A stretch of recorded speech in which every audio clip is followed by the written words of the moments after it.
Clicker, let's talk about it then. The big one on Sunday, a place where you've got history, one of the most famous goals in the club's, well, ever for the football club. We're just saying, can you enjoy it? Do you look back on it? Do you think about it much? But knowing you and what you just told me, it doesn't surprise me that you don't. Yeah, it's sad really, isn't it? Obviously such a special day for the club, and people ask me all the time about it and stuff, and it's good because obviously it'll be something what obviously I'll never forget and it'll live forever, but I don't remember much of the game, which is sad. You have little bits of it and stuff, and obviously a roller coaster of emotions and stuff, and especially with locks and stuff, and obviously scoring, and then half time comes, and then second half they score, extra time, penalties, and it's just like, but then obviously after the game you enjoy it and stuff, and there's pictures crying on the pitch and stuff, and it's just a bit embarrassing, but no, it's just a special day, and just like I said, just proud to be a part of a special day in the club's history, you know, and yeah, just privileged to be a part of the club. It's obviously quite a big deal to play in a final at Wembley. It doesn't happen that often, so the fact that you've not only played in a final but scored in a final, I mean, there's not many players in the history of football that have got that on their CV.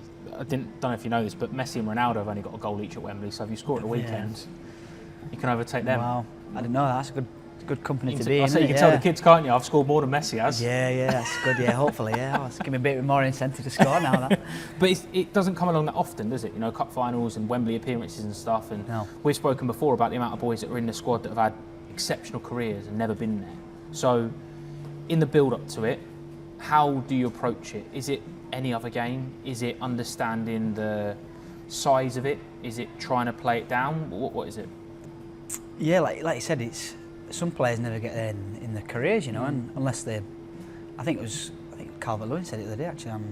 He's never been there with a club before, so it just shows you the players who have played in the Premier League for the last, I don't know, 7-8 years, unless they played for the country, never been there. So for me to be there twice in short space of time, 3 years maybe, whatever it is, it's special, and yeah, never take it for granted. But you can just prepare like it is a normal game, but obviously it's not a normal game, you know. It's more a high pressure situation, and obviously people say you can treat it like an away game, but you can't.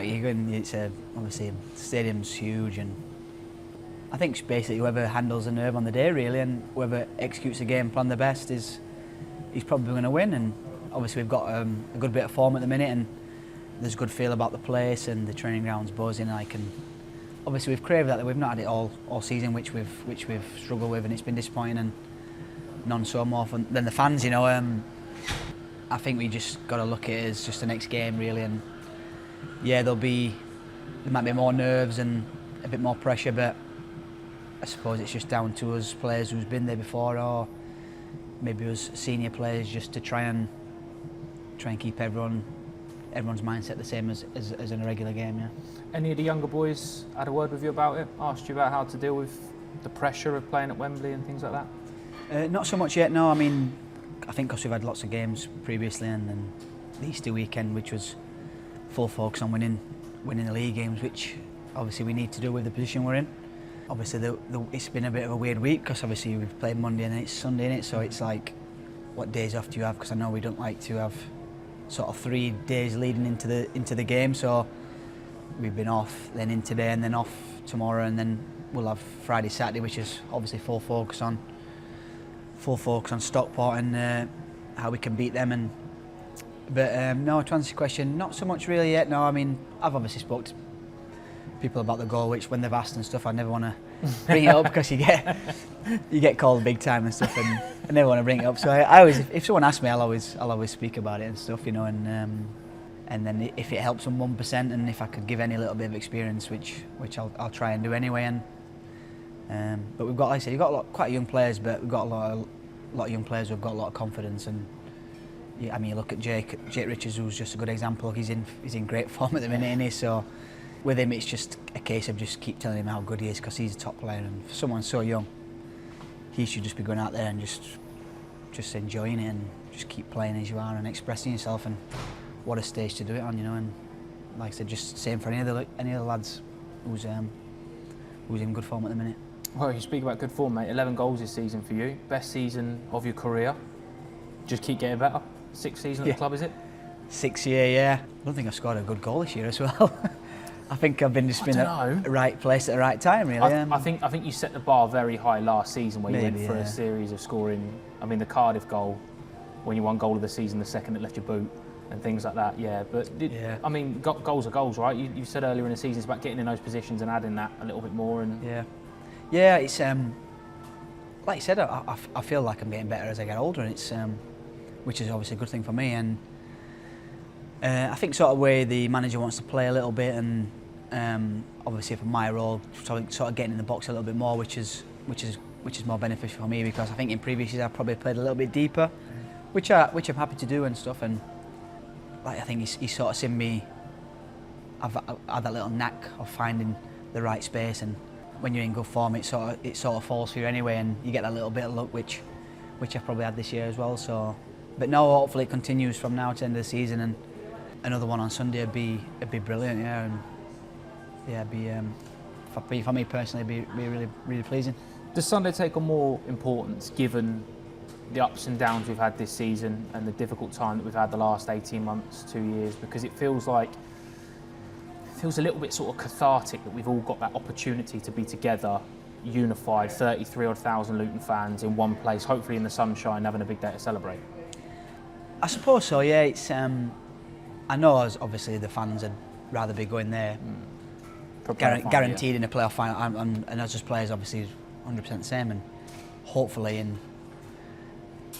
5-6 games time we can do that as well. But like I said, we've just got our minds on Sunday at the minute, and I knew the fans would turn out in the numbers anyway. Yeah, they always do, and whether it be Championship playoff final 3 years ago, whatever it was, and then or when the club was in such a mess, and they turned out in the numbers for the JPT. I think it's 2009, was it? Yeah, 09, yeah. The 2009 final. So it just shows you what this fan base can do, and there's such a massive part of the football club, and they've been so good for me since I've been here for 6 years. And if we can give them another win at Wembley and in front of that, like I said, so many fans, it'd be really special. And I just know it'd kick us on even more, and I'm sure it'll give the fans even more belief for the last 5 games of the league season and stuff. So yeah, it's just like I said, down to us now to put the game plan onto the pitch, and hopefully we can get over the line.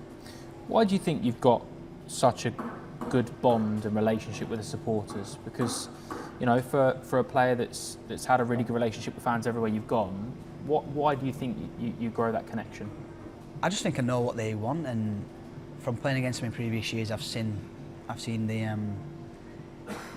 they just want hard work, and they want 100% commitment, and that's probably been my sort of blueprint from my career, really. And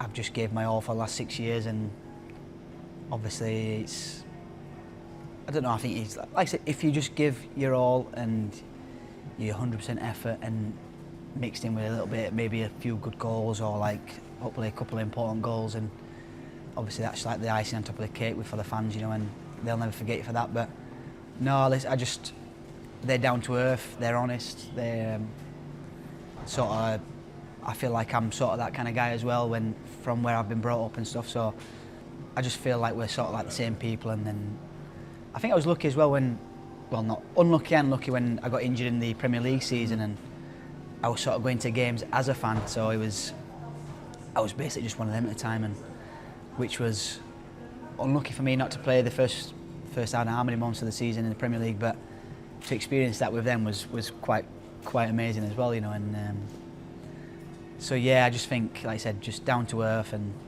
give my all, and that's all I suppose a fan can ask for, really. And like I said, maybe hopefully a couple of decent goals in there as well, which has helped. You are extremely humble, mate. For someone that scored one of the best goals I've ever seen live at Cardiff, probably actually double that for a goal you scored against Man City at Kenilworth Road. 2 on the night, to be fair, both were bangers.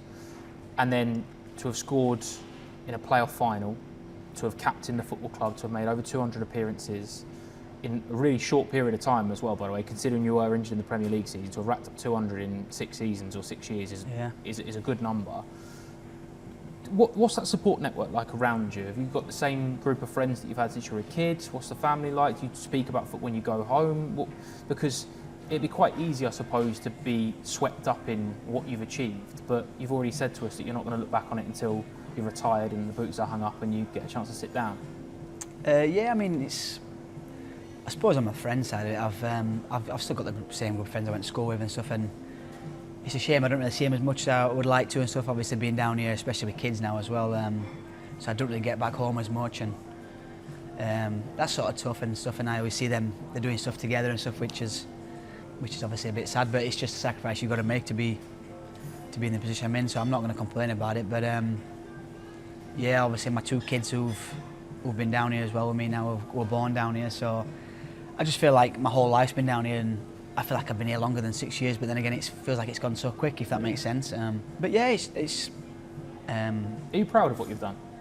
Yeah, I suppose so, yeah. I mean, I never really think about it, like I said, until probably when I finish, I'll probably look back and say, you know, I actually did all right. I just enjoy coming in training every day and just being part of this club, and like I said, I'm so lucky because this is such a special club, and it's the people who work behind the scenes who never get recognition, and obviously, and they make it. Like, you've got the physios, who's like the best physios you're ever going to get in football, and I can't speak high enough, and then just people behind the scenes, you set yourselves and all the media people, and it's just like a proper great club, and obviously I love speaking to fans at where I'm from and in the local area and stuff, and but like I said, I'm just lucky to be part of this club, and like I said, I'll look back when I probably retire and think, you know what, I'm so glad I managed to play, and like I said, mentioning the games I've played, and I've had probably a few injuries during my years here as well, so I probably could have racked up a lot more games, which is really good, and which would have been really nice. But no, I just, like I said, just come into every day, enjoy it, try and get better every day, even at my age now, and when I go home, I'm a dad, and that's the best job in the world, so I've got the best of both worlds, really. Are they coming Sunday? Yeah. I've got both of them coming Sunday now, which is going to be great, and obviously the playoff final, I just had my oldest, George, my oldest, and now I've got Charlie as well, who's coming as well, so I'm now looking forward to seeing them. I'm just hopefully we can get a good result, and then it'll be all smiles when I see them as well. They understand what you do and who you are in terms of meaning to this football club. They understand you're a professional footballer, and you've or not quite that age yet. Not really. Like my oldest knows a little. I'll say, "Oh, Daddy's got to go to work now," and then I'll say, "Do you know what Daddy does?" And he'll go like, "Plays a football match." So he's only just over 4, so he's not really massively into it and stuff. And I think father-in-law the other day tried to say, "Oh, do you want to watch Daddy on TV?" And he went, "No, I don't want to watch him. I want to watch Toy Story or something like that." So he's one of them if they want to watch and stuff, and then it's a bonus. But they just love to be played with, and running around all day and chasing me and hide and seek and stuff, which is the best ever. So no, it's nice, and it's gonna be nice to have them both there. Yeah, like I said. Yeah, it's going to be a good day, mate, and hopefully we've got a celebration at the end of it. But again, still stuff to do this season, and then hopefully back-to-back Wembley appearances, and good end to it. Yeah, that's it, mate. Listen, I think we probably went this season maybe a bit too far, thinking ahead, maybe like 3 game weeks. Oh, if we get 7 points out of these 9, it's like, and it's obviously not materialised, and it's been disappointing. But like I said, we've sort of hit the right form at the right time and for the right game. I mean, just like I said, just 1 game at a time, and we've got to take this form into Sunday, and then, like I said, fingers crossed it goes our way, and then it's full focus on the last 5 league games then, and obviously the end goal is another appearance at Wembley again, so yeah, fingers crossed we can just keep it going. If we do, mate, and you're scoring both, Messi and Ronaldo miles behind you. I know, yeah. Thank you, mate. Well done, mate. Thank you, mate. Cheers, Joe. Thanks, pal. Dangerous position. Oh, it's bundled in. It's Richards with it. And Richards deflected and in.